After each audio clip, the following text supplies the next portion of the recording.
Get 3 consecutive goals. 6 on 4, and Maddie Musselman takes advantage. Back to that placement to match the U.S. women.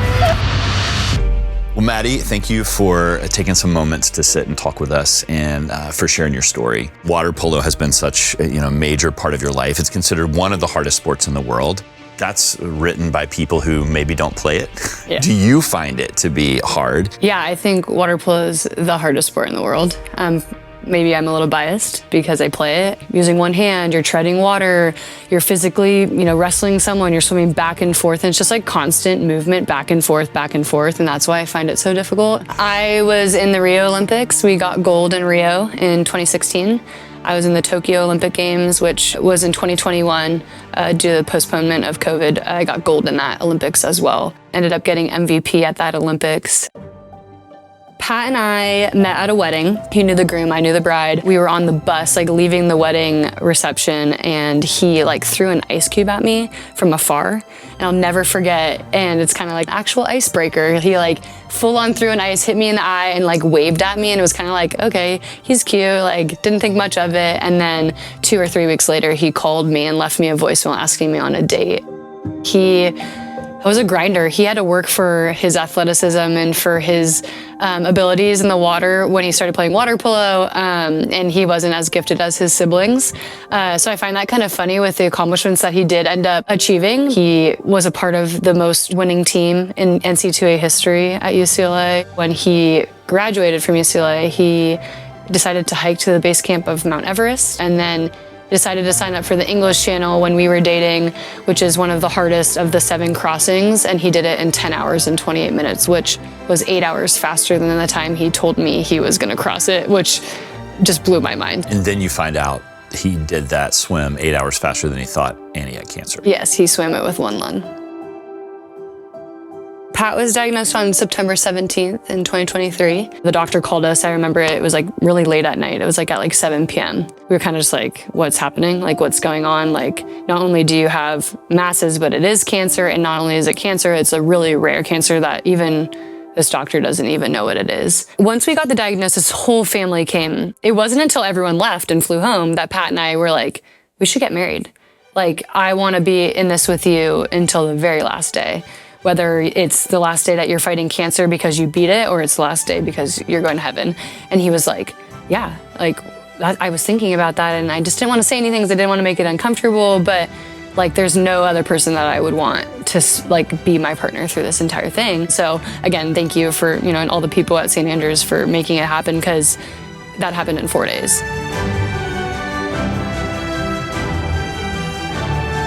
And we were married, and he started chemo on that Monday. I know how much it means to her. I know how hard she works. I've never been to an Olympics. It's my only goal right now to make it to Paris and to watch her play. When you're going through something hard and you're also loving someone, that's hard. And we were always doing that. Why do you think it's hard? It's just an interesting phrase you said, it's hard to do that. I mean, Jesus didn't live an easy life either. And so when I think about the story of Jesus and being a follower, and you look to him and he, became man and felt all the emotions. He felt grief, he felt sadness, he wept. It validates the hard because he lived the hardest thing that anyone could do. So when Pat was diagnosed and when he said, we have all the faith in the world because we have God, and he did that. And he put this in our lives for a reason, and it's on our path. 3 weeks prior to the Olympics, he was at an appointment at USC for a checkup, and he mandated hey, we're gonna make this happen. His mindset was never gonna waver. He said it was the best time of his life, and most likely the worst feelings he has ever felt in his life physically. Good, Maddie. When we got to Paris, I was just so excited to have everyone back in the stands, and then to have Pat there. It just made the Olympics feel even more special than it already was. Pat loved our rivalry with Hungary. His first ever time watching me play, he flew out to Budapest, and it was against Hungary.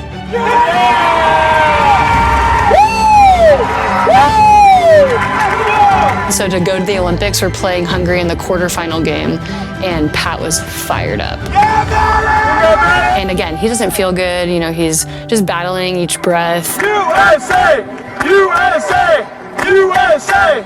USA! USA! USA!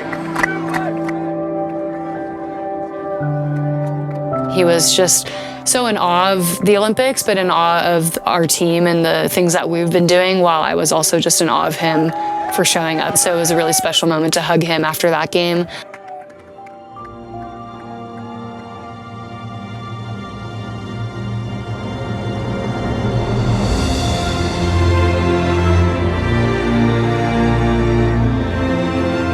As a partner, the worst feeling is feeling like you can't do anything.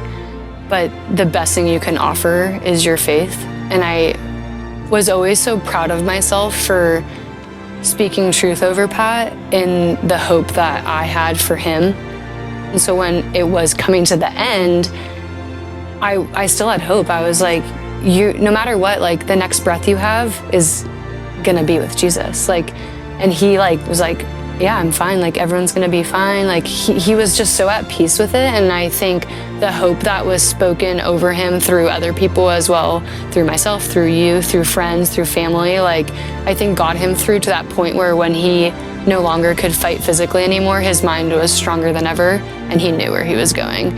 I think that gave me a lot of comfort once it all happened. This past year, through all this that's going on in my life, I've never been closer to God. I'm just so thankful for it, even though I want Pat to be here and I so badly wish it didn't happen. For me, it's that perspective is irreplaceable.